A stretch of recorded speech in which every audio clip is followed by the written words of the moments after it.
subscribe to enjoy more live education conversation from TTR.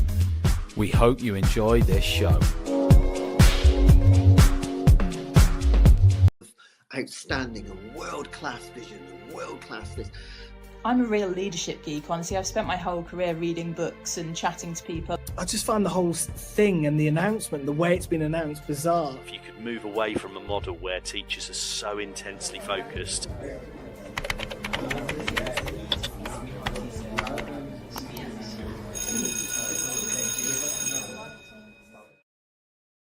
Hello, good evening, and welcome to tonight's edition of Education Tonight, brought to you via the Teachers Talk radio station.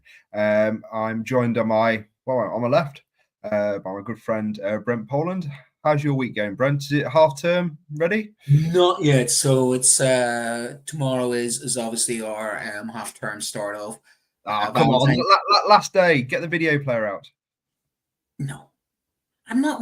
We established this. We had this conversation at Christmas. If I want to be a glorified babysitter and just look after children, I will just ease off. But no, last period I have year 11s, and they're currently studying. They're actually doing the Brixton riots in '81 and the Bristol boycotts, right? So actually a really good lesson plan last thing, and the kids already tapped me up with, "Oh, sir, I've got you tomorrow last thing. It's half term." I went, you guys have GCSEs in 11 weeks. I have 26 lessons left, 20 lessons worth of content to teach you. So no, every lesson counts. I'm such a right barrel of fun. It's just that time of the year you kind of look down that kind of scheme of learning and realise that the clock is ticking now, isn't it? We kind of, as soon as half term kind of ticks over, it's kind of full throttle, isn't it? And we're all in. I did want to give you the opportunity to do your gladiator speech, so that's all. Yeah. Are you not entertained? Am I not here to entertain you? Yeah, that one, the Russell Crowe one, when he throws the sword into the crowd and starts going, Spaniard, Spaniard. And they all start chanting at him in that way. So, yes, and tomorrow is Valentine's Day, which is really cool. Should we just set up the show quickly in terms of what we're going to give people an opportunity to kind of call in or contact in. If they don't call in, I don't think you can call in, can you? You can message us, that's it. You can message us. Sorry, I'm extremely tired. I've literally 5 minutes ago walked in from a kind of open evening at college, so I'm kind of literally straight into the hot seat, so bear with me a little bit tonight. So we've kind of chosen this subject. It's been one that's kind of teetered around the edges for a while. We've been looking at a kind of hook into kind of faith-based education, but the question that was posed this week in the news was this about the removal of the faith-based schools and the 50% admissions cap. Obviously, I don't work I've never worked in faith-based education. You work in faith-based education. Well, I'm worse than that. I was calculating before this show, and I worked out my age and education number of times. So 14 years as in faith-based education, and then I'm at 21 years in educating in faith-based education. So I've been 35 years either being educated in a faith-based education or educating in a faith-based education, which is well over the majority of my life has been spent in a faith-based school. Yeah. And I had primary school in a kind of Church of England school. That was my kind of only link to this. Was that your primary? Primary school was a Church of England school. How's your hymn singing? So say again. All things bright and beautiful. Yeah, I think it made that turn in the kind of 80s where we had the guy come in with the guitar. So there was a switch when the kind of the younger guy came in, started coming in with the guitar. But I kind of dug it, man. I liked it. I kind of looking back now, thinking about kind of that's going through that stuff. I'm really pleased that I had that faith-based education. I can kind of see both sides of the story. So it'd be really interesting to kind of have that debate tonight, because it doesn't kind of get a lot of look in. Sometimes faith-based education sometimes slides a bit under the radar in terms of the conversation. We often talk about academies, we often talk about free schools, we talk about kind of different structures, but faith schools is a kind of an area really that's good for kind of exploration and good for debate. But as you said, it's Friday the 13th, so it's the power of love, isn't it? It's the power of Friday, love. Thursday the 13th is, but certainly yes. So I Oh, thought, sorry, not Friday the 13th. Yeah. I told you I'm well, kind of tired. Thursday the 13th. Tomorrow was obviously Valentine's Day, which is unusual because sometimes our actual half terms usually fall on Valentine's week. So normally we seem to be off. I seem to always be mostly off. So we're a bit later this year. I wonder if some places on half term. So this is always one of those times of the year where I wonder, do we get the love coming back? And you see the kids all doing Valentine's, and certainly I had in our faith-based school. We did some roses, so kids actually organized, the student body organized some roses, so £2 for charity, and obviously some Valentine. We will be doing an assembly tomorrow, an act of worship, and the students prepared it on the whole St. Valentine. So idea he was a saint who died for love. He was killed by the Romans and martyred because he married people in secret. So it's interesting, even Valentine's Day, you talk about, to other people, Valentine's Day is, Valentine's Day, love hearts and teddy bears and chocolates. And I wonder a lot of kids will come in tomorrow with their, especially some of the 16, 17, 18-year-olds, and they're all lovey-dovey-dub. I wonder how many couples you see walking around school hand in hand with their Valentine's Day. Well, tomorrow we'll be delivering our, St. Valentine sacrificed himself for the greater love, the greater love. So even that, St. Valentine's Day is to us isn't just about, what it to other people is. We have the fact that he was a saint who was killed and martyred at the backdrop. And you get that. It's interesting being in a faith-based school with normal holidays like Christmas is a very different feel in a faith-based school. And certainly certain days, certain saint days, especially in a faith-based school, you get St. Patrick's Day is well celebrated because you've got a strong, I'm in a Catholic school, so strong Irish connection there. You get Ukrainian Christmas celebrated from some Ukrainian Christians, and you sort of can see that different holidays are celebrated very different in a faith-based school than they would be in other aspects. And even the charities that we choose to work with, we work with CAFOD, which is a very strong Catholic charity, third world development charity. And again, that would be very different to some other schools who would sponsor different things. So there are subtle differences to being in a faith-based school. Tomorrow is just one of those examples. Well, Valentine's Day to us is about St. Valentine, Yeah, and absolutely. We can see that kind of how that kind of fits in. But do you know what I brought my Valentine? What have you brought your Valentine? I brought my Valentine because I listened to this show. I've taken advantage of the 20%. You bought a John Catt book from Valentine's. I brought her a John Catt bookshop book to get her kind of studying. So, whoa, is John Catt's PHSE, sex education books, or is that the kind of John Catt book? Nope, it was on retrieval. And retrieval practice and cognitive metacognition. Is this a double? Is this kind of? It wasn't meant some sort of hidden meaning here, is what I'm saying. It wasn't meant that way. Before we get kind of cut off, I will get through the ad. We'd like to say thank you to John Catt Educational, publishers of, not in inverted commas here, professional, we need to be professional, development books and resources that support great teaching and learning in schools around the world. Level up your professional development today and visit John Catt Bookshop to explore your full range of titles. Maybe there's a teacher across the staff room that you want to send that Valentine's to, and maybe a voucher to John Catt Bookshop or to a John Catt book might be the start of a very blossoming staff room relationship. To explore the full titles, go to his website. That's johncattbookshop.com, and you can use the code JCTTR2425 for 20% off your order. We're also supported by USA Today. This is where students could study in the USA. USA Study is a one-stop platform guiding students through their college application journey. You can access up-to-date resources on universities, programs, scholarships, and application requirements all in one place. It's easy to access tools, personalized timelines, expert tips, application templates, exclusive webinars, with admissions officers can help students stand out. Visit usatoday.co.uk because every student deserves the opportunity to shine in the USA. And we had a chat earlier this week we're kind of set up ready for Teachers Talk Connect. So please visit ttrradio.org to get your tickets today.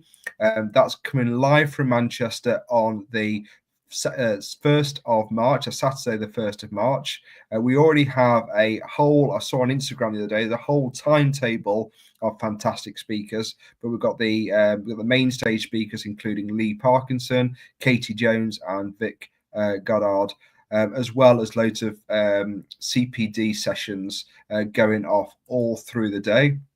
And we are going to do a little bit of a skit in the Education Today skit in the middle. So come and join us kind of probably around lunchtime to come and see us, but we'll be kind of knocking around the event. If you want a selfie with Brent, for example, he does offer that. I think it's like £5 a selfie to come and speak to Brent. But please be aware at these events there is a large queue for that. So please be prepared to wait to get your signed picture of it's the Brent Poland yearly calendar, wasn't it? That he's kind of flogging at that event. That's all a joke, by the way. Don't expect a calendar. And the event is fantastic. There's lots of great events. I know you've been to one before, Brent. It'd be my first one, which I'm really looking forward to. It's good. There's just so many different subjects. I'm there as a historian, Teachers Talk radio host, and also geographer as well. So when you look at the caliber of individuals, I'm going to speak behalf of the caliber of the history speakers. These are people that write textbooks. These are people who are very, very, very leading practitioners with lots to offer. And even if you just pick up one thing from it, it's very much worth it. And it's something that we provide. But it's good networking. It's good fun, and I fully envisage that. Much than that, the calendar. I'm looking forward to having a few drinks with some of you guys after it as well, because that's the thing with teachers. We need to sometimes blow off some steam and be a nice weekend away. So we're on our road trip. Let's take a trip down a holiday road. I was going to go road to nowhere. We're on the road. But we are. The boys are doing Manchester. That's all I'm saying. So, yeah. Teachers on tour. Teachers on tour. Teachers on tour. Yeah, we should get some kind of hats and things kind of set up, shouldn't we? So please come to that event. It's fantastic. There's lots going on all the time. And I don't think I've ever been to a kind of bad thing when it's been put on. So please come and join us and enjoy the experience with the team. So faith-based education. Then let's just kind of do a bit of background. I beat you to the yeah. So there are well over 8,000 mainstream faith-based schools in the UK. It's about a third of all state schools are faith-based. More so in the primary sector. There's a lot more in the primary sector than there is in the secondary sector.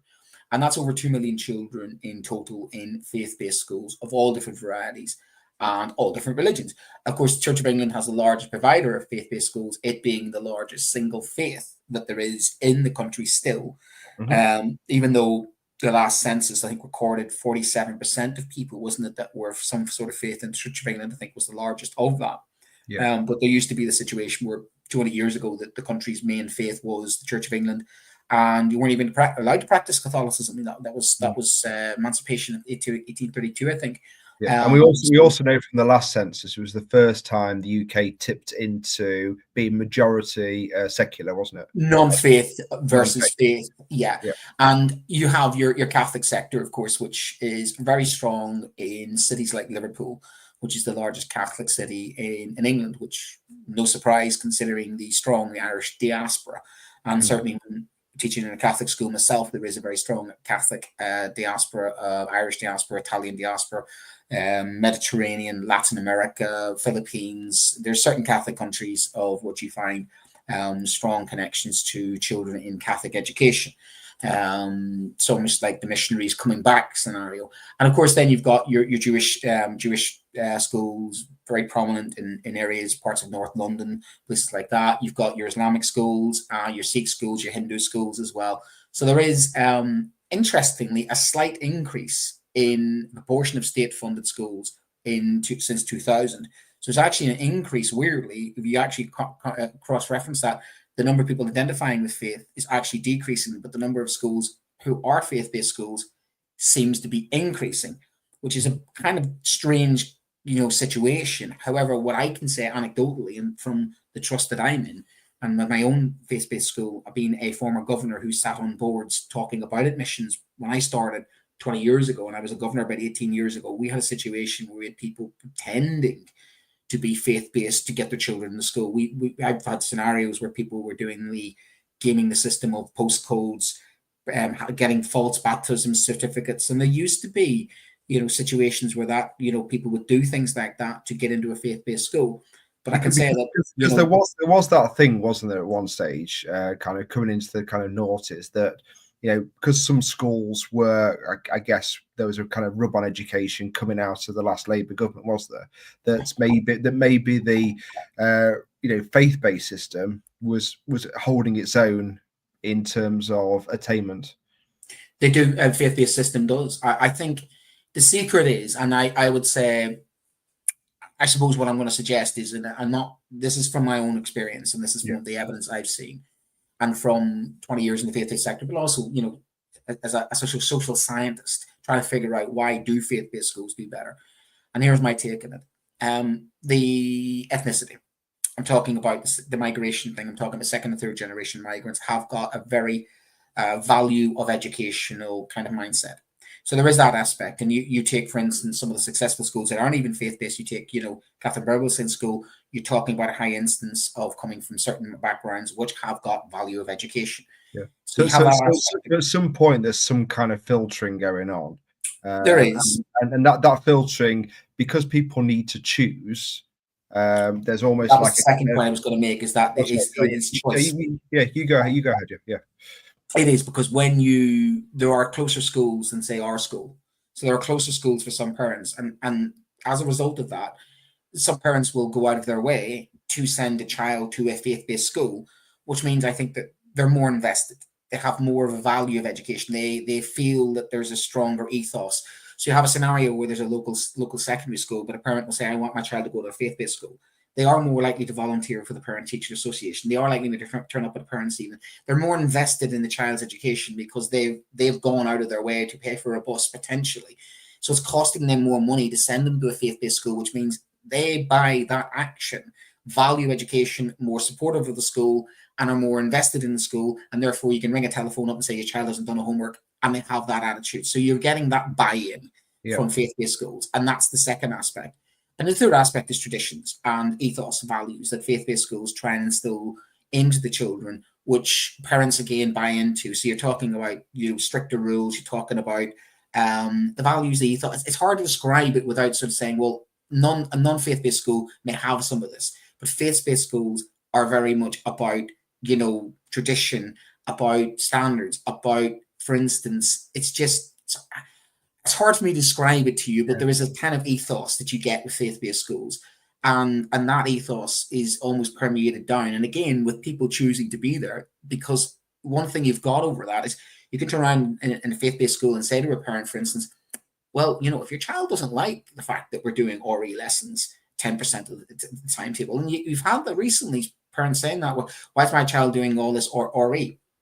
You sent your child to a faith-based school. You think, I'm sorry, but you're going. It's like going into Burger King and saying, "Why am I getting a burger?" You're going to a faith-based school. Your child's getting more RE lessons, and I'm sorry about that, but that's the price you pay to go to a faith-based school. And that's what you get there. You get the buy-in, and I think that's the sort of unique nature of faith-based schools. Now, humanists and secularists would argue and say we don't need faith-based education. It's discriminatory. It's segregatory. It's not fair. Etc. And they can argue that, but at the same time, faith-based schools do perform very well when it comes to social mobility. Because I look at my school and I look, for instance, across the cross-section of the community, and some of the children are there because of faith-based are not, we're talking about affluent children. They are from unaffluent backgrounds, but they are mixing with children who are. And I think from my point of view, I see a lot of faith-based schools that have a right cross-section, which you don't always get, because some schools, for instance, are reflective completely of their local 4 or 5 mile radius. A lot of faith-based schools, because of the nature of faith-based schools, have a wider catchment area and reflect a greater area and actually mix a lot more. So I know that one example of that in our area is that we have more ethnicity than the local comprehensive next door, because the children that come to us from faith-based school come from further afield, and therefore we are actually doing a good service to some of our children by giving them a little bit more cosmopolitanism and a little bit more mixing that wouldn't happen in a sort of comprehensive, which is just the immediate mile or two area. So you know what I'm talking about. You taught in the school next door to me, which is not a faith-based school, and I teach in the school next door. I did worry sometimes that for whatever reason, when we started to struggle a little bit more, some of our kind of kids then kind of got drawn towards your school because of some issues in our in our kind of school at the time. And I did think at the time, if somehow we could work, and I think we did at one point, didn't we? The sixth form was kind of linked in, but actually, kind of it had been a bit more kind of collaborative, and it had just been kind of one site that had kind of, and we could manage that kind of ethos a bit more. We just had a couple of messages from Christopher, so thanks, Christopher. Just agreeing with you, Brent, around kind of the parents, those kind of first educators. So it's important to have that kind of buy-in, and by choosing faith-based schools, parents are choosing to share that responsibility. I don't think that's just to kind of counter Christopher a little bit. I think that is also the case for parents that choose UTCs and other types of education as well, and maybe make that change at year 10 for their children as well. And there's obviously different schools. What do you say to the argument of that there is sometimes with not just Catholic schools, but faith schools kind of more, we're going to widen it up a little bit, about that kind of potentially limiting a potential worldview because the faith is at the center. You're saying, for instance, they're narrow, and if you go to a Catholic school, you don't learn about Judaism, Sikhism, and everything else. I'm not saying you don't. No, I say quite the opposite. Because I know that you in particular in your humanities team will kind of do that. But is there not a danger that yes, you kind of learn those things, but then you kind of, because everything is centered around one religion, it's almost like it's not. No. That's a misconception. Our RE department absolutely, completely teaches all the other religions, and do so because they have 10% of the curriculum. They've got plenty of time to teach about other religions. Let me tell you, it's one of our bones of contention. One of our limiting factors in our because it's different faith-based schools, but one of our criteria for being a Catholic school, for instance, that 10% of the school curriculum is RE. And it is compulsory at GCSE. So again, you get parents going, why is my child doing GCSE or RE? Well, actually, I'm really sorry, you're in a faith-based school. And that can be quite difficult for our timetable when we're trying to squeeze in options. When RE has 10% of the curriculum, it's also a core subject. And it's also inspected with a second Ofsted. So faith-based schools, we have section 48, which is more rigorous than Ofsted. In fact, our RE department goes through a subject-specific Ofsted, more rigorous than an Ofsted. So they, God bless them, they go through more checks and balances. But our curriculum, it has to be the same. We sex education, the same. I've done PHSE in a Catholic school. Rightly turn around to people and say, here's what the Catholic education system says. Here's what happens in the real world. We're doing both. So I have to, but we have to ensure that we are not just saying, oh, we're a Catholic school, we don't teach about abortion. Yeah, we will talk about abortion. We won't advocate for it, but we will talk about it, and we will say, look, this is what abortion is. We don't agree with it. However, this is what happens. The same as biology department. We don't censor like that. We wouldn't do that. We wouldn't get away with that. And you get some people going like, oh, well, religious schools tend to only teach, to their narrow point of view. Religious schools are skewed. Well, I'm just kind of mentioning that is, as you say, that is a perception. It is a perception that's based upon. So it's worth kind of just bringing it up because we won't get lost there. You've been screaming at the screen going, why are they talking about that? So I just want to kind of clear that. The thing is, we're because of public money, religious schools have to meet the same criteria. Now, what they are exempt from, they have got some exemptions in the sense when it comes to admissions, which we're going to talk about.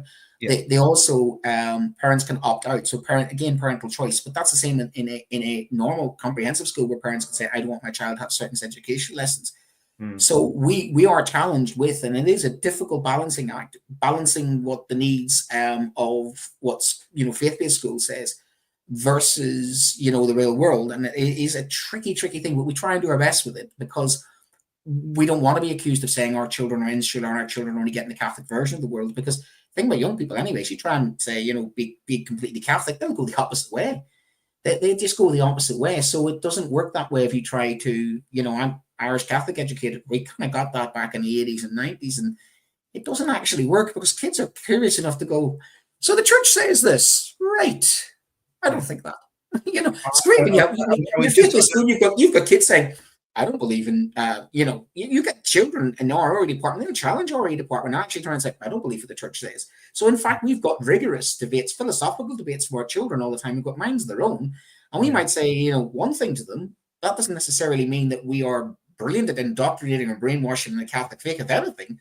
I'm somebody that's gone through the Catholic education system and still questions a lot of things. Yeah. I don't know if you just saw that kind of flash up on the bottom. Yeah, sorry, I didn't. I think it was Aaron, but thank you very much, Aaron, for your comments. I think it was based around a Jewish school. Judaism is at the center, but our students learn different religion every year. Okay, so that's exactly what we do. Yeah.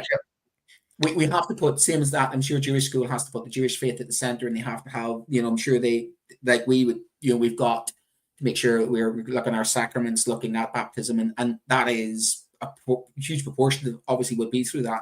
But the GCSE curriculum is chosen to look at all other religions. So I did a cover lesson the other day, funny enough, and it was highbrow Judaism, the Torah. Our kids were getting all of that. They were getting Sikhism, Buddhism, Hinduism, Islam. So no, and even in the past, our RE department has sought out philosophy and ethics as a GCSE, as well as RE. So they're keen to teach philosophy, ethics, and critical thinking through the RE curriculum. And sometimes I even look at their curriculum and they're teaching third world economic development because they've got 10% of the curriculum going to do the Holocaust. No, I can't say enough how fantastic I think my RE department is with the time that they get. And they have to be, because one of the judgments as a faith-based school we get is the quality of religious education is one of the things that we're judged on. And that is different to a mainstream school. It's actually even more pressure to work in a faith-based school because parents are a bit more demanding, and we have a set criteria. So an RE teacher in a Catholic school, for instance, has to be is one of the, you know, the top teachers in the school, in a sense, because the requirement is that the school's reputation within the faith Catholic community can hinge upon whether they pass their Catholic Ofsted in that sense. So there's actually different sets of pressures about working in faith-based schools to actually make sure you are doing the religious part of your religious part, but also that our children aren't getting that narrow prescriptive education, because not every child in a Catholic school, ours is 38% at the moment, 38% of the children. When I started teaching at the school, it was 90%. Okay. So in fact, you know, so there's less children of religion and less staff who are religious as well, because that's the other factor in, is that, you know, if a staff member comes into a Catholic school or a faith-based school, you know, our only requirement is that we're having a mass, you sing along. Are the kind of 60 whatever percent that are not either not identified as Catholic or not practicing Catholic? Are they identifying in other religions, or are they saying non-religion?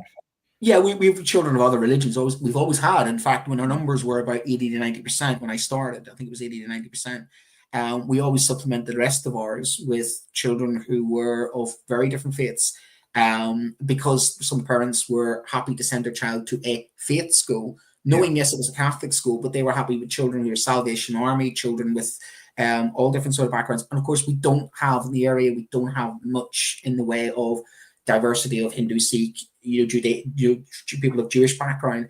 But we do have quite a lot of children of other sort of Christian faiths. And they specifically would choose, and in fact, some of those children of those different Christian faiths would end up sometimes being our most religious children, in a sense, and even, you know, our head students. And sometimes you couldn't tell the difference between those children who were of different faiths and those children who are Catholic. And a lot of times I can't tell the difference even. Sometimes it's only the surnames that might give me a clue as to whether that child may be of somebody of faith. If they have a Polish surname or an Irish surname, there's a higher probability they probably have. But I don't look around the class and go, that's a person of faith or not faith. I can't really tell. Same goes for staff.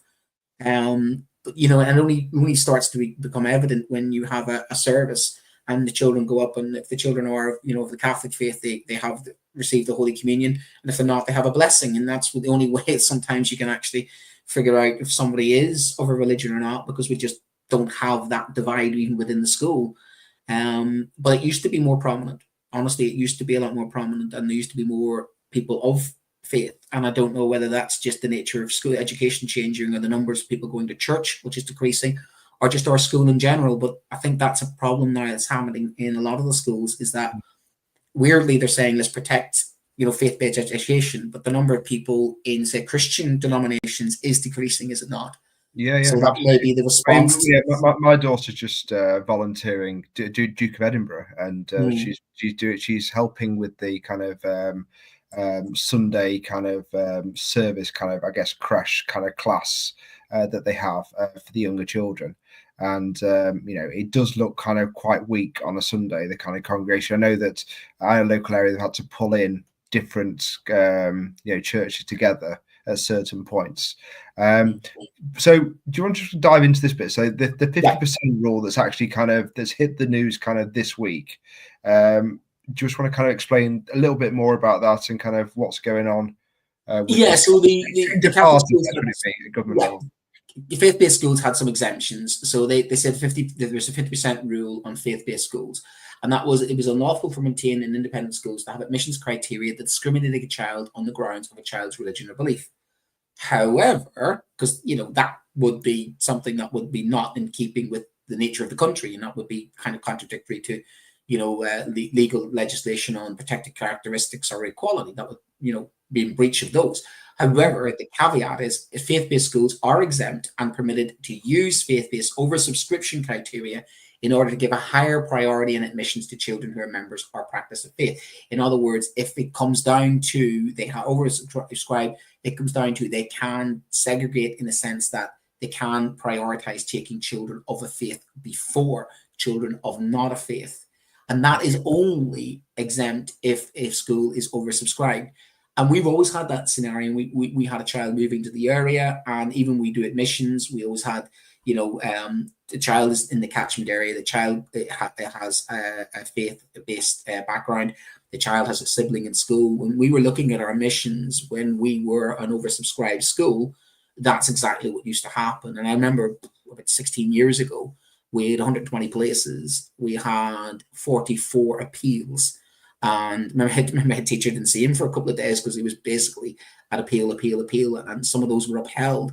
And I remember having classes of 33 because some of the parents had argued, look, my child's in the catchment area, my child's a faith. And we even had a scenario at one stage where we had siblings, the sibling rule went out. So we've had that situation when our school was an oversubscribed school, that the criteria was. Now, one of the differences of the criteria is if a child is a looked after child, they went straight to the top of the pile. So a looked after child, regardless of faith, was always a top priority. And I think schools weren't able to say, sorry, we can't take a looked after child. You always have to take a looked after child. I think there was a certain criteria about that as well, where the local authority used to override and say, this child is exempt because this child needs a school place, you are the school that they want to go to. But that basically meant that faith-based schools could prioritize people of faith above people who aren't of faith, and you could then accuse them of being selective in choosing who they are. And for some, they might consider that to be discriminatory. And I suppose that's where the sticking point has been, is that to some that might seem they are selective, they're gaming the system, or equally they're trying to choose people based on a criteria that may contradict the modern world. Well, it's rubbing against the Equalities Act, essentially, isn't it? That's the kind of issue. So you said those kind of protected characteristics, particularly kind of I guess belief would be the kind of main characteristic that it could be accused of. I mean, kind of why I mean, it's kind of interesting of all the things that are kind of going on in education at the minute. Why do you think kind of the Department of Education has kind of zoned in on this at this minute in time? Because it seems to kind of, there's lots of things you can talk about in education now.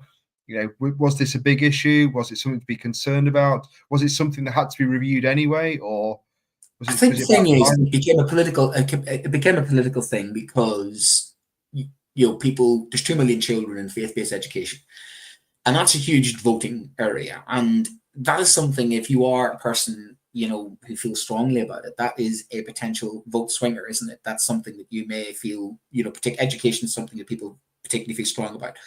religious groups tend to be socially conservative, don't they? They tend to be more traditional, socially conservative, and lend itself more to right-wing parties. And that's why the Conservatives were looking into this, because that was something that would lend itself slightly more towards that end of the political spectrum. I mean, because, you know, people of faith tend to be more traditional, more socially conservative, and that's not me making any political points. That's just sort of natural sort of way that things tend to go. Says the man who's a bit of a lefty who's also religious faith-based, but it is a little bit more towards that. There's also a very powerful lobby. For instance, the Catholic schools lobby is quite powerful, quite strong, and does contain a lot of MPs. If you looked at a lot of MPs in Parliament, a lot of MPs in Parliament are actually out not say out of sync with the society, but you're talking people like, well, you know, Jacob Rees-Mogg is a practicing Catholic, Boris Johnson.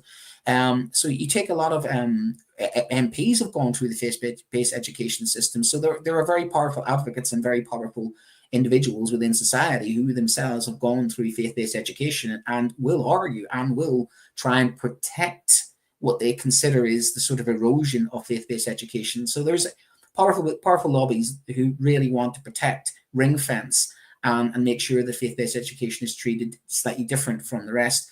And those people tend to have, you know, some influence and some sway, because many MPs, if you looked at their backgrounds and you looked at who they are, and you know, they do identify as a religion and have been through some sort of religious education and do value it. So it has got some powerful advocates, is the best way I would describe that.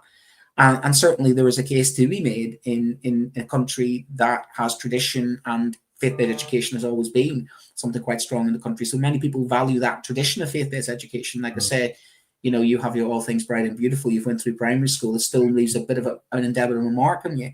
I love it. Yeah. But that contradicts with the current ethos of the Labour Party, who is merely more about inclusivity. There's a definite vibe of inclusivity coming out of the current education secretary, and that does not chime well with that, you know. So there's, yeah, I mean, is it kind of like we're all thinking kind of, I know Bridget Phillips said this all the time about kind of let's zone in really on the state-based kind of comprehensive system, and that should be the heart of our education system in the UK.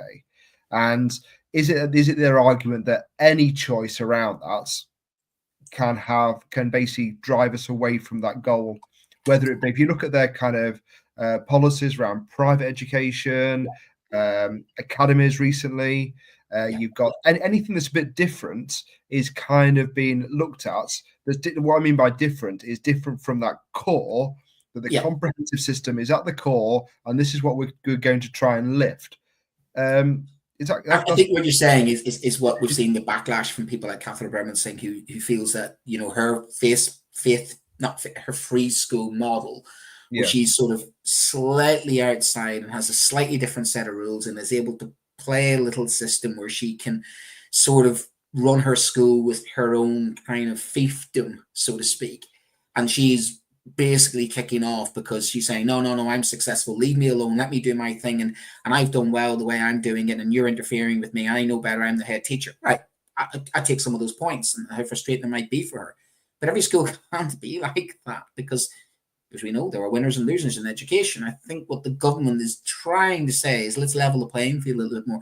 And if you look at, you know, the Labour Party are traditionally, at the moment, they're being accused of not being left-wing enough by many of their critics and many of their own supporters. The irony is, on education, I think they are actually heading more towards. It's one area where they are, and I think that's more on the education side, definitely. Yeah. They're showing their colours here, but I think what they're trying to remove, they want to remove this idea of choice. Now, I'm not saying that you know, people are making a choice, but as I said before, there has been that kind of accusation with faith-based schools in the past, that certain groups of parents are using the faith-based system to basically gain an educational advantage because of their kind of the profile of that school in that area. So rather than the focus being on essentially, I'll do inverted commas, the good kids, if there was a school that was in trouble, they hemorrhage those kids to the faith-based school locally, rather than staying in that kind of state-based system. If they'd have stayed in that school with those parents, it'd help lift the whole school. Not every faith-based school is a successful school. Not every faith-based mat is a successful mat. Some faith-based schools are high up on You know, the school league tables in some are near the bottom of the school league tables because they've been badly run, badly managed, they've ran out of money, their postcode is the way it is. So again, you know, you can't just turn around and go, all faith-based schools are just better schools. That's again, like everything else in this country, a postcode lottery. It depends on how that school is run. Do you think from Bridget Phillipson, this is a kind of a bit like the private school VAT thing? This is an ideological stance that she's making around choice. That essentially this government and this department is going to be centered around the comprehensive system, and that is where we want ultimately all students to go. You know, if you kind of scratch away the surface, is that where they're going with this? I think they want to standardize things and they want to get things more where the greater good. I think they want the greater good philosophy, and I think they want sort of level the playing field a little bit and make. I mean, I don't disagree with that. When you see, again, something I tend to go back to is how we pulled back the curtains and really saw how unfair our education system was when we saw the results during COVID, when the system was let automatically to run by itself and the results were automatically calculated, and it spat out the postcode lottery and discrimination against some definitely working class areas. But you can have working class faith-based schools. I mean, mine tends to be a working class faith-based school. Our facilities are don't even go there. Absolutely, we're actually underfunded. Some church-based schools and faith-based schools are massively underfunded because we don't get as much money. Now, you take your school next door to me. You've got new builds. Gordon Brown was down, opening £6 million worth of sports facilities. Our football nets look like something out of Kiss. We also had that the Strictly Come Dancing star as well. And that parallels, with the perception of all grammar schools are swimming in money and all, because some grammar schools are absolutely, the facilities are archaic and Victorian. So we sometimes can do that stereotype of, faith-based schools are so much better. Actually, some of the facilities in some of the faith-based schools are literally, falling to pieces because the churches and sometimes the institutions that wanted the schools are meant to supplement them. And like I said, some churches are running out of money because they're running out of, parishioners, and therefore, faith-based schools actually don't receive as much money because the onus is on the faith-based schools and the parents sometimes to contribute towards the faith-based school. Let's have a look at Christopher's. If Church of England schools had not been so diluted by the church, trying too hard to be all things to all men, they are, God bless them, at the moment trying to do everything, aren't they? Then the DfE would not give the messing around with faith schools a second thought. Their voice is currently a weak one. So basically, you're saying the Church of England has messed up and not advocated and fought the corner for Church of England schools and allowed it to. Well, I think maybe has the Church of England not be Church of England enough? Essentially, has it tried to remarket itself too much, essentially, and ended up and forgot the core element of what the Church of England is? I think that's an accusation that has been leveled not just about an education of the Church of England. I think there's a serious soul searching going on in the Church of England overall, and I don't think the scandals recently, which again rocked, the Catholic Church, because something has to be said within the Christian churches that they have had numerous scandals, which I think has weakened, people's connections to. I know, for instance, in my home country, a generation ago, Ireland and faith-based schools was so strong. And of course, the argument was made, one of the problems during the Troubles was having secular education. Catholics went to Catholic schools and Protestants went to Protestant schools. And many have argued that helped bake in kind of some of the issues. I disagree with that. I mean, because, you can have your own traditions, go to your own school and not grow up to hate each other. Quite the opposite. I'm proud of it. I received a Gaelic education, did some Gaelic languages and Gaelic football. That was part and parcel with my school. And if I had my children were back in Ireland, they'd be going to a Catholic school, and yes, they'd be mixing with people of different religion outside school. But you can have that. You can have some of your traditions. You can have, and I think you should be allowed that in a country like this. And I think it's testing what you said earlier, because I'm sure you don't mind me saying you kind of sit more on the left of politics. This seems to me, I'm listening to you thinking this is free markets. This is kind of choice. Should we have other schools be able to, more free schools, more kind of UTCs? Is this what? Because if you're allowing for faith-based schools, aren't you kind of almost saying that essentially that anybody could set up a school with a particular set of values? But that's what the Conservative government tried to do. No, that's what the Conservative government tried to do. They tried to do that. Now, one of my arguments for that is, if it wasn't for, you take the scenario where I grew up, in every aspect of my life, there was discrimination. I'm second class. I was second class. Now let's be clear on that. That means that everything was set against my parents. My uncle, for instance, wouldn't have got to university if it hadn't been for the one sector of Northern Irish sort of society that was not controlled by the British state or the Unionist state, and that was education. That was through the Catholic Church. And one of the most powerful things is actually church education, and I'm sure Christopher would agree with this, is back in the days of, the industrialists, the Quakers, those very, very do-gooders, the first church schools, absolutely were doing a service to the community. They were setting up, not because they were a business, they were setting up because they had that need to educate people, to help people. To I can interrupt there, that's at a point where kind of we didn't have the state apparatus that we do now for education. So now, I'll be honest with you, the state apparatus for education isn't very good at the moment, so I don't blame people for wanting to. Let's be honest, but they have utterly failed. So why shouldn't people have? So in some ways, why shouldn't you have some more choice of the fact if your local school is terrible because your local government can't run it? Why do you blame parents for wanting an education? We want the best for our children, don't we? Not, but we're kind of almost blaming Labour for being Labour here, aren't we? We're blaming how our education system is being let to go to a situation where people feel the need to pretend sometimes that their children have a faith to get them into a school. But that same argument goes for parents who are paying a lot of money, who are on, lower middle class people who are, trying to pay a lot of money to get their child into a private education because they don't feel that the value is in the local school. Isn't that the kind of point that Bridget Phillipson was trying to make? Is that kind of the core of her ethos is, if we get the comprehensive system up to the standard that everyone thinks is acceptable. Hurry up and get the bloody comprehensive system up to standard. You do that first and then say to people, otherwise, you know what I mean? If you want people to stop choosing to send their children to faith-based schools and to grammar schools and private schools, then get your state school up to standard. And it's not that the teachers in state schools aren't good enough. We need it's about, and I'll be honest, it comes back to parents. It comes back to that core ethos of choice. I like teaching in a faith-based school because I feel at home in a faith-based school, the values, the ethos, and also I like the fact that when I look at the parents in Parents' Evening, I'm working class kid who did good because I went through a faith-based school. A rescuing factor in my life was the fact that I got to go to a grammar school, a faith-based grammar school, based on my ability, not on my ability to pay. So actually, some of our faith-based schools actually do a better job than some of the fee-paying schools because they do actually do what school at comprehensive used to do in the UK, which is some social mobility.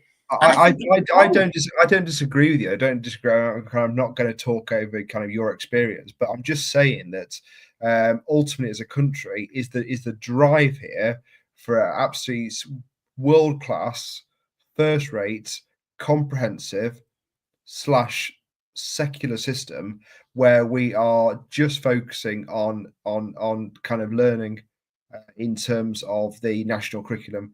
No, I don't think we can turn to somebody of an Islamic faith and say, so by the way, we're not going to let your child go to an Islamic school, because if that is something important to those parents and that is something core to their identity, core to who they are, denying them that actually, to me, is denying a fundamental basic human right. That is denying that's discrimination. That's where you start to get into that becomes discriminative. Okay, so. Right. So, and the same goes for, people of a Jewish background. The parents are very strong about, I want my child to have a Jewish faith, a Jewish background, and my child wants, because the child made a choice as well. I wanted to go to a faith-based school as a child as well. And there are some children who sitting in front of me who actually want to go to a faith-based school, but who aren't faith-based, because they too, there's one of the things we're saying now is young people, although aren't faith-based, it's quite a weird thing about spirituality. There's more spirituality in young people now, but they aren't actually faith-based. So there is some of that that's happening as well. And I don't think we lose that. And I think it is important to match the children and match the parents up to give them the option to choose. But you're right. You've got to be careful that doesn't become an issue where you're creating segregation in society, but also that you're advantaging some and disadvantaging the other. And that is down to the education secretary to create a system Which but I've most of told this you in the way. past. Kind of, I was at a school, my last kind of secondary school, UTC. So it's obviously students are selected. You know, I don't have the exact figures, but yeah, the vast majority, maybe 90, high in the 90%, were Muslim, and you know, it was a fantastic experience, and we managed to, yeah, you know, pull their faith into the kind of state system, as it were. So we allowed for, because we had the conversation, didn't we, about the when the Michaela Academy got kind of their issues with The banning prayer, yeah. banning the prayer. So we never did that. We fully kind of embraced that. And where I am now, there's space aside for prayer and worship of all faiths. But that particularly was a really interesting experience, because just by design and geography, the vast majority of students were Muslim. So therefore, essentially, the school kind of, it didn't kind of pivot around it, and the education was at the centre, but there was kind of, you know, group prayer sessions, and you know, there was kind of, you know, allowance for you know, prayer and Ramadan and things like that. So it became almost part of the school culture within it. Do you not think sometimes that the state school education should do maybe a bit more towards kind of faith generally, to kind of support it? So not promote it, but kind of just allow for faith to be in their kind of culture a bit more, rather than just a Yeah, kind I of mean, side RE lesson. yeah, I mean, I think again, I think a lot of schools do. We used to do that a lot more, because you know we worked more collaboratively in our local community. But here's what the problem is that we're now part of a multi academy trust of the same faith. So actually, these multi academy trusts and what's happened in our sector is all the Catholic schools in Derbyshire are now part of a multi academy trust. All the Catholic schools in Nottinghamshire are all part of a multi academy trust. And I think Birmingham was looking at a super multi academy Catholic trust. And that's not good. So that's not helped either, because I didn't mind working with our local community, our school next door. We used to work collaboratively with two other schools in the area, Oh, yeah. and share our children and get them, into each other's schools. But that's not easy when you're part of a multi academy trust. So unfortunately, faith multi academy trusts have now been formed as well. And one of the reasons why, when I was in the governing body, one of the rationales for forming our large multi academy trust was that if we wanted to protect potential Catholic schools that were failing from coming under, business control, venture capitalists and vultures picking off our little Catholic schools and then turning them into non-Catholic. So one of the driving forces behind, creating these large multi-academy trusts in the Midlands, for instance, is to protect your faith-based schools from the sort of outside influences of being taken over, and also making sure that you then, I suppose, provide a Catholic education for a greater geographical area. And I think that's one of the pushbacks on this, is that, your faith-based schools are trying to fight their corner, lobby hard to protect their schools, which they feel are under attack or being undermined. And they're just basically trying to ring fence them so that they protect the faith-based schools, so that they give, from their perspective, every person who wants to send a child to their faith-based school the opportunity to do that. And that's their sort of guiding mission, is basically to ensure that it gives a person who is of faith, who lives in a postcode, the choice to send their child to a faith-based school of their faith. That is the theory behind it. But what is actually happening in reality is the numbers of people who are faith-based is decreasing. So faith-based schools in our area are now taking in anybody. And and we have gone from being, pretty much the criteria of, are you religious? Or you have a brother in school there, to pretty much, do you want to come to our school? Yeah, come on in. I think kind of going back to kind of a little bit what Christopher says there. Do you not think kind of, I don't know, is it the point that if it doesn't kind of fulfill that kind of ethos of being kind of, this is a Catholic school and we're going to follow these kind of values and beliefs here, and it's kind of then just almost like an open door? What do you, I mean, obviously be careful kind of what you say here, but do you think that, is there kind of a problem with that in terms of, that would just open the door and kind of we just say we're going to lose our kind of identity. Yeah, you lose your identity, you lose your culture, you lose your ethos, you lose that idea when you get to around say to a child and the parent goes. So you get some parents now want their children to go to faith-based school, but they're lazy. They want their kid to go to a faith-based school so they get everything nice. But they don't want to come to a parents' evening. They want to support the teachers. They want to complain. So they want everything their way. They want the faith-based school because they know it's a good school, but they don't want to do their part of the bargain. No. They want to push back on us. So what you're getting now is you're getting people who are a little bit more, let's just say, cynical about it, saying, I'm sending my child to a faith-based school, but I'm going to complain about the uniform. I'm going to complain about this. I don't want them doing RE 10% of the time. Well, why are you doing? And you think, and you feel like saying, you know what? Go on. And that is people. I'm sorry that offends anybody, but you know what? I don't want. You go to a faith-based school. You go to a faith-based school. You know what I mean? I don't walk in. As I say, I don't walk into to KFC and say, "Can I have a big Whopper, please?" You know what I mean? They'll go, "We're KFC. We serve chicken here. Go next door if you want a Whopper." But I'm here. Serve me a Whopper, and that's what we're getting a little bit more of. People trying. Parents just want it every old way they want. And they want to push back that way. They want the benefit of it, but they don't want to contribute towards it. But it's just not the kind of, with respect, if you do offer choice, it's a little bit like the McDonaldization that we talked about before. Yeah, absolutely. If you offer choice, people then expect choice. And then with that choice, then they expect to they're going to review it like a burger. But I think schools should have some right when it comes to admissions, and again, it goes to staff. If staff arrive in a faith-based school and go, well, I hate this religion, God doesn't exist, and you say, right, keep that. You're going to say that to the kids in a faith-based school. Come on, now you're entitled to those views, but you're not going to go like that in front of the children. That would be disrespectful. That'd be rude.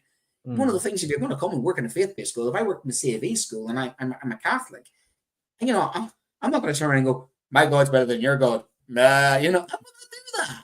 And you have to have some sort of, your setting, your context. And if you're in a faith-based school, certain things are required of you because that is where you're in a faith-based school. You can't have it both ways. You can't have your cake and eat it that way. And I think there are now elements of that where, and this is where I believe that the lobby's trying to fight the corner, because maybe it's a rearguard action. What Christopher's saying about the Church of England and Christianity is in a bit of trouble.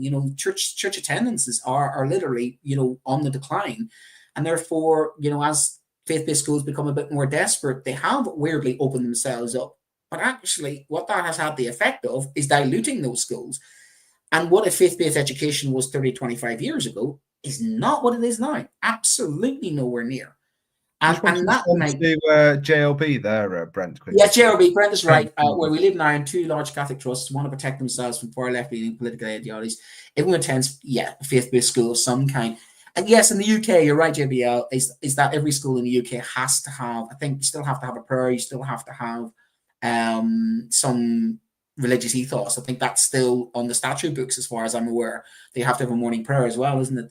The schools don't do it, but this is not a secular country. This is still considered to be a CAV country. It's still in the constitution, and schools still have to, even if they're not faith-based schools, actually have RE taught as well. So JBL is right, there has to be religion in every school, even if it doesn't claim to be a religious school, because that's actually a requirement. That's a separate show on that one, but again, you'll get people who resent that, don't they? It's the same way some people resent the sex education, some people resent certain things taught at schools, and this is what happens. Schools get dragged into things like the culture wars, faith, and you do get misconceptions, especially about faith-based schools, from people who are anti-faith and secular, who resent faith-based schools. And yes, you're right, in the past, some faith-based schools have gamed the system and unfairly, much like many other parts of the education sector, have been able to probably get things the way they want them because they have a powerful lobby and a powerful voice, and they have MPs in Parliament to argue their case.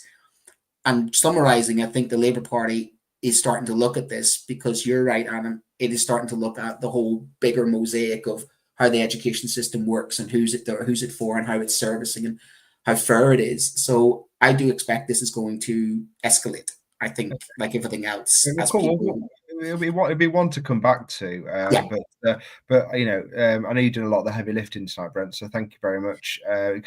It's enlightened me on faith-based schools, and hopefully you've done that. I've tried to kind of challenge as much as possible with my kind of limited belief on faith-based school. But thank you very much to Aaron, Christopher, JLB. Again, we'd like to say thank you to John Katz, Educational, publishers of professional development books and resources that support great teaching and learning in schools around the world.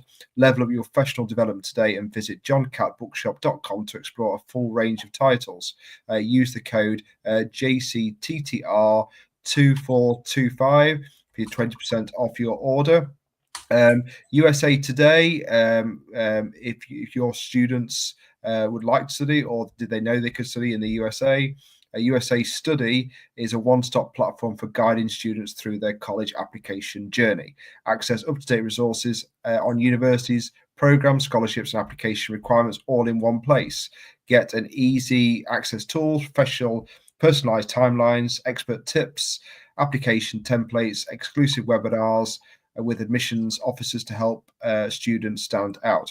Visit usastudy.co.uk today because every student deserves an opportunity to shine in the USA. And then finally, me and Brent are off on our jollies for a night out in Manchester, and hopefully we can see you all there. Get your tickets from Teachers Talk ttradio.org and join myself and Brent, Tom, the team, Lee Parkinson, Katie Jones, Vic Goddard, and loads of other specialists there doing some kind of CPD and all that. So if you go to Instagram, there's a big timetable up on there. I think it's on LinkedIn as well, and that's a great event. But you must get your tickets. So get your tickets now. If our half term's coming up, you may be looking out to the weekend and come and join us in Manchester.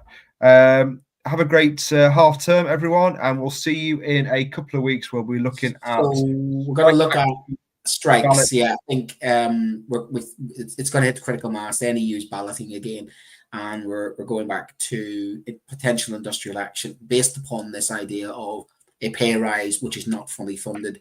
Cross-reference that with the idea of efficiencies and the money running out, and the sort of the headline mood music seems to be, the unions are gearing up for some sort of second round. Well, first round with the Labour governments, but second round in a couple of years on pay. But this time it's slightly different. This isn't just about pay. I think the undercurrent of this is definitely going to be pay and funding, and this idea of having pay rises coming out which aren't fully funded, and how the budgeting is going to affect schools, considering what you're seeing with many multi-academy trusts in serious bankruptcy. I'm gonna have to cut you, Brent. We've gone way over. Yeah, so that's what the 2 weeks time will be over the hour. But come and join us. Come and say hello at the Teachers Talk Radio event. Get your tickets from ttradio.org, and we'll be talking about how conspiracies are coming into our classroom. So all I can say is good night. Thanks for tuning in, and we'll see you in a couple of weeks, or see you live in Manchester on the 1st of March. Good night. Outstanding and world-class vision, world-class this. I'm a real leadership geek, honestly. I've spent my whole career reading books and chatting to people. I just find the whole thing and the announcement, the way it's been announced, bizarre. If you could move away from a model where teachers are so intensely focused.